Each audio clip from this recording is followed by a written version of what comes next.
Hello friends, ફરી એકવાર સ્વાગત છે આપ સૌનું આપણી ચેનલ બી ક્રિએટિવ પર। તો ઘણી વખત આપણી પાસે એવા કપડાં હોય જે હોય તો નવે નવા જ, પરંતુ ક્યારેક તેમાં કાણા પડી ગયા હોય કે અથવા તો ફિટ થવા લાગ્યા હોય, અથવા તો અમુક ડ્રેસ હોય, કુર્તી હોય, તેમના નેક હોય, ગળું હોય તે ખૂબ જ ડીપ હોય। તો આવા કપડાને આપણે કરવું શું? આ રીતે જો કપડામાં કાણા લાગી ગયા હોય, ડીપ નેક થઈ ગયું હોય, અથવા તો બાંય હોય તે ફિટ હોય કે બાંય ટૂંકી હોય, લાંબી હોય, તો આ બધા જ કપડાને તમે ઘરે જ સિલાઈ મશીન વગર જ અને તરત જ ફટાફટ કઈ રીતે અરેન્જ કરી શકો છો, ચાલો જોઈએ।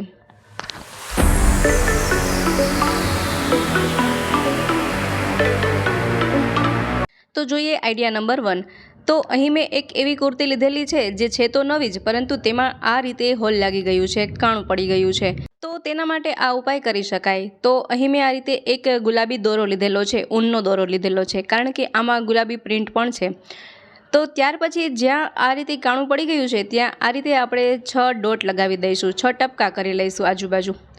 જો નજીકથી જોઈએ તો આ રીતે આપણે ફરતે 6 ટપકા કરી લેવાના છે, નિશાન કરી લેવાના છે। હવે આ રીતે આપણે સોયમાં દોરો પરવી અને તેને આ રીતે કંઈક ટાંકવાનું છે। વિડીયોમાં વ્યવસ્થિત નિરાતે જોશો તો તમને સમજાઈ જશે કે સ્ટેપ બાય સ્ટેપ આપણે કઈ રીતે ચાલવાનું છે। કોઈ પણ કપડાં હોય, અહીં તો મેં કુર્તીનો ઉપયોગ કર્યો છે, પરંતુ ટી શર્ટ હોય કે કોઈ પણ એવું ફેન્સી ટોપ હોય તો તેમાં તમે આઈડિયાનો ઉપયોગ કરી શકો છો।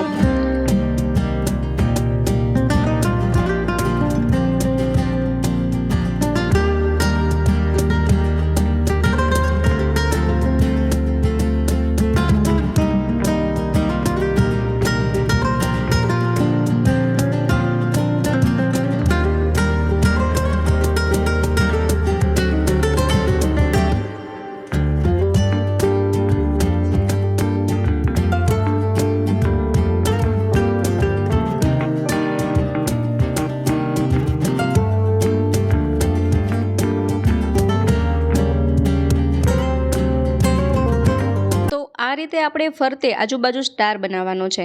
ત્યાર પછી જે પણ ખાલી જગ્યા છે ત્યાં આ રીતે ફરીથી તેને ઘૂંટી લઈએ તે દોરાથી, તો તમે જોઈ શકશો કે સરસ મજાનું એક સ્ટાર બની જશે અને આપણને ખબર પણ નહીં પડે કે અહીં કાપડ ફાટી ગયું હતું અથવા તો તેમાં હોલ લાગી ગયા હતા। અને જો લાઇનમાં આ રીતે 2 થી 3 સ્ટાર બનાવી દેવામાં આવે તો તેનો લુક પણ ખૂબ સરસ આવે છે અને એક ફેન્સી લુક થઈ જાય છે અને ખબર પણ ન પડે કે અહીંથી આ કાપડ ફાટી ગયું હતું। કેટલું સરસ લાગી રહ્યું છે ને? તો આ રીતે ક્યારેય પણ કાપડ ફાટી જાય અથવા તો તેમાં હોલ લાગી જાય તો આ આઈડિયાનો ઉપયોગ કરી શકાય છે।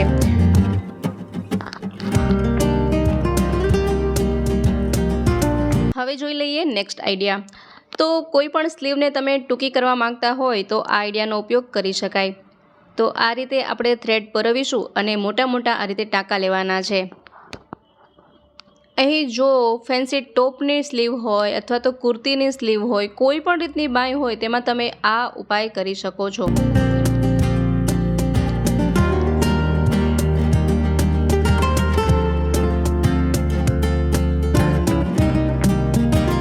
આ રીતે થોડા થોડા અંતરે મોટા મોટા ટાંકા લીધા પછી જે આ છેલ્લે થ્રેડ છે તે થ્રેડને આપણે આ રીતે ખેંચી લેવાનું છે, તો તરત જ આ રીતે સિલાઈ થઈ જાય છે અને ફિટિંગ થઈ જાય છે। અહીં સ્લીવ તરત જ ટૂંકી થઈ ગઈ છે। તો આ એક બેસ્ટ રીત છે કે 1 જ મિનિટમાં તમે સ્લીવને ટૂંકી કરી શકો છો। ફરતે આ રીતે આપણે સિલાઈ કરી લેવાની છે। તો આઈ હોપ કે આઈડિયા પણ તમને જરૂરથી ઉપયોગી થયો હશે। જુઓ, લાગે જ નહીં કે આપણે અહીં સિલાઈ કરી છે। ચાલો હવે જોઈ લઈએ નેક્સ્ટ આઈડિયા। તો ઘણી વખત આપણા પાસે કોઈ ડ્રેસ, કુર્તી, ટી શર્ટ એવું હોય જેમાં નેક ખૂબ જ ડીપ હોય, મોટું હોય, તો તેને આપણે કઈ રીતે આપણે નાનું બનાવી શકાય? તો તેના માટે ફરીથી અહીં સોય દોરો લઈશું અને તેમાં કંઈક આ રીતે આપણે ઝિગ ઝેગમાં સિલાઈ કરવાની છે। અહીં ઊનનો થ્રેડ લઈ શકાય અથવા તો કોઈ પણ નોર્મલ રીલ હોય તે પણ લઈ શકાય। તો આ રીતે ઝિગ ઝેગમાં આપણે પહેલાં તો સિલાઈ કરી લઈશું।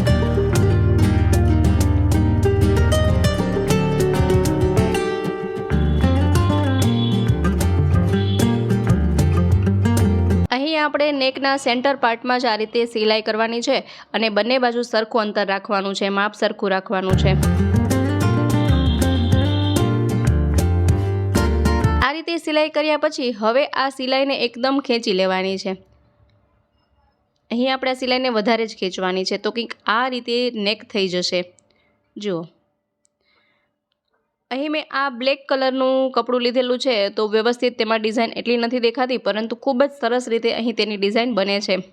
ત્યાર પછી આમાં તમે ફેન્સી લુક કરવા માંગતા હોય તો આમાં મોતી વગેરે લગાવી શકાય. જુઓ કેટલું સરસ અહીં એક ફેન્સી નેક રેડી થઈ ગયું છે. હવે આમાં મોતી પણ લગાવી શકાય, જેથી કે એક્સ્ટ્રા લુક આવી જાય. તો કોઈ પણ ટી શર્ટ હોય, કોઈ પણ કુર્તી હોય, ટોપ હોય, તેમાં તમે આ રીતે નેકને નાનું બનાવી શકો છો. તો જુઓ આ છે તેનો ફાઇનલ લુક. તો અહીં જે ડીપ નેક હતું તેને આપણે નેરો નેક બનાવ્યું છે. હવે જોઈ લઈએ નેક્સ્ટ આઈડિયા. તો ઘણી વખત આપણી પાસે જીન્સ પેન્ટ એવું હોય કે જેની સાઇઝ મોટી હોય, તો આપણે તેને કઈ રીતે ફિટ કરી શકાય. તો તેના માટે ફરીથી અહીં સોય દોરો લઈશું અને અહીંથી આપણે સિલાઈ કરવાનું શરૂ કરીશું. તેમાં કંઈક આ રીતે સિલાઈ કરવાની છે, મોટી મોટી સિલાઈ કરવાની છે અને કંઈક આ રીતે સ્ટેપ બાય સ્ટેપ તેમાં સિલાઈ કરવાની રહેશે.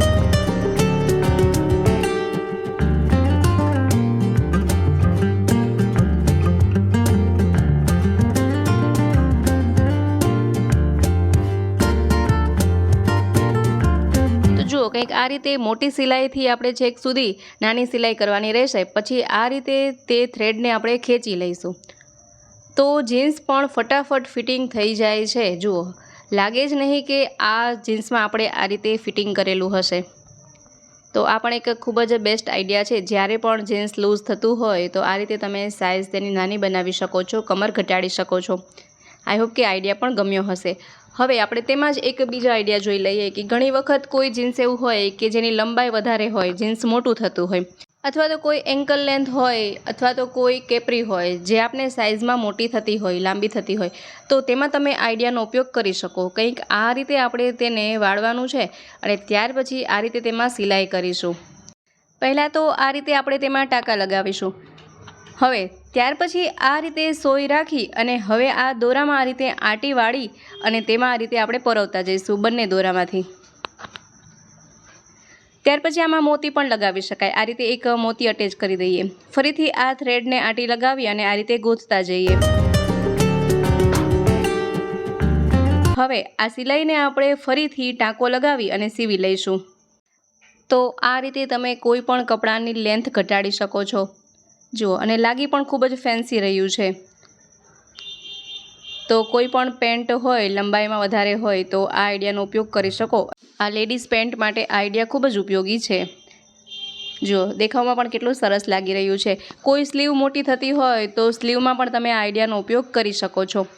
હવે જોઈ લઈએ નેક્સ્ટ આઈડિયા. તો અહીં સ્લીવ ટૂંકી કરવાનો આપણે બીજો પણ આઈડિયા જોઈ લઈએ. તે પણ ખૂબ જ સરસ અને સિમ્પલ છે. તો જેટલી સ્લીવ આપણે ટૂંકી કરવાની હોય તેટલી આપણે આ રીતે પહેલાં ફોલ્ડ કરી લઈએ, વાળી લઈએ. આ રીતે વાળ્યા પછી અહીં મેં આ રીતે એક કોન્ટ્રાસ્ટ કલરમાં થ્રેડ લીધેલો છે અને આ રીતે તેને પરોવી અને આખા જમાં આ રીતે આપણે થોડા થોડા અંતરે સિલાઈ કરતું જવાનું છે, ટાંકા લગાવી લેવાના છે.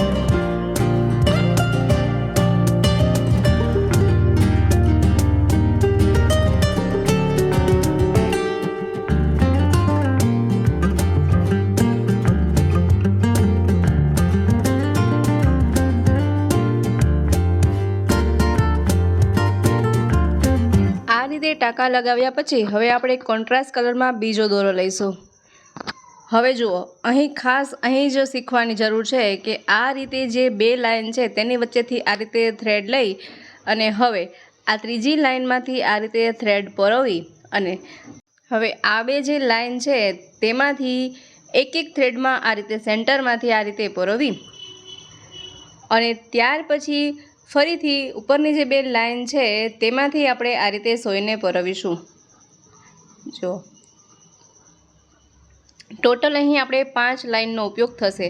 હવે અહીંથી આપણે આ સોયને ખેંચી લેવાની છે તો સરસ મજાનું એક ફ્લાવર જેવી ડિઝાઇન બની જશે, સ્ટાર જેવી ડિઝાઇન બનશે. ફરીથી સેમ પ્રોસેસથી આ લાઇનમાં પણ આપણે સેમ આ જ રીતે આપણે ફ્લાવર બનાવવાના છે.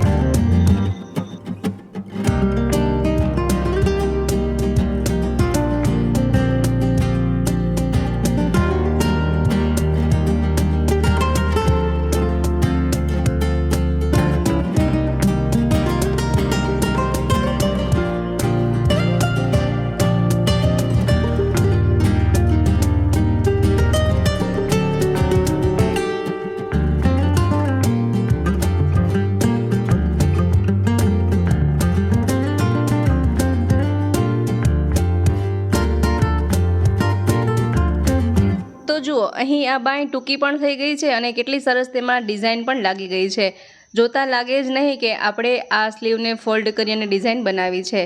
તો ખૂબ જ સરસ, યુનિક અને ખૂબ બ્યુટીફુલ એવો લુક આવી રહ્યો છે. તો આ રીતે સ્લીવને ટૂંકી કરી શકાય. હવે જોઈ લઈએ નેક્સ્ટ આઈડિયા.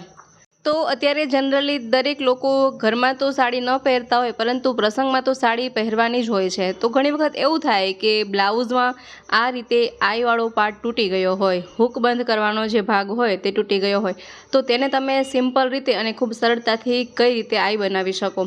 જુઓ, તો તેના માટે અહીં આપણે આ રીતે સોય પરોવીશું અને કંઈક આ રીતે તેમાં આપણે ટાંકા લગાવવાના છે. અહીં પણ આપણે સેમ એ જ પ્રોસેસથી આ જે દોરો છે તેમાં આંટી લગાવતા જઈશું અને આ રીતે પરોવતા જઈશું. જો, અહીંથી આપણે આંટી લગાવવાની છે અને આઈનું જેટલું માપ હોય એટલા પ્રમાણમાં આંટી આપણે તેમાં લગાવવાની છે.